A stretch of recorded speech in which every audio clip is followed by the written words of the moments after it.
Now coming down to the complications of the submucosal resection or septoplasty operations, we will discuss it in this cardboard model itself or in the paper model itself.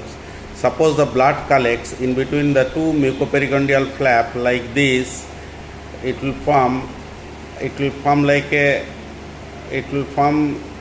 hematoma. In between these two mucoperigondial flap, it will be like this, and it will form the hematoma. So the first complication is septal hematoma, collections of the blood in between the two mucoperigondial flap.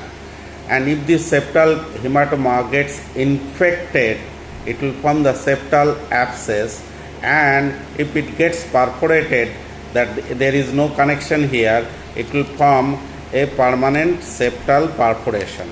Okay, so a opening here, opening here, so you can pass your instrument. You see from this side, the instrument will go this side.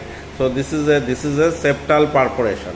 So first complication is septal hematoma, then septal abscess, followed by the septal perforation.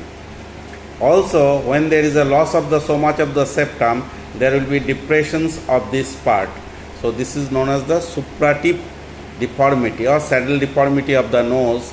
Suppurative deformity or saddle deformity of the nose because of the excessive removal of the dorsal cartilaginous part of the septum.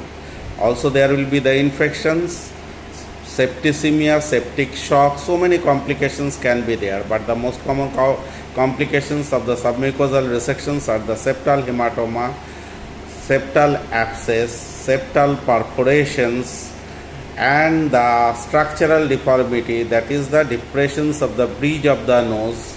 Saddle deformity of the nose is one of the most, these are the most common complications of the submucosal resections of the nasal septum. If the patient is having a septal perforation, the patient usually presents with a whistling sound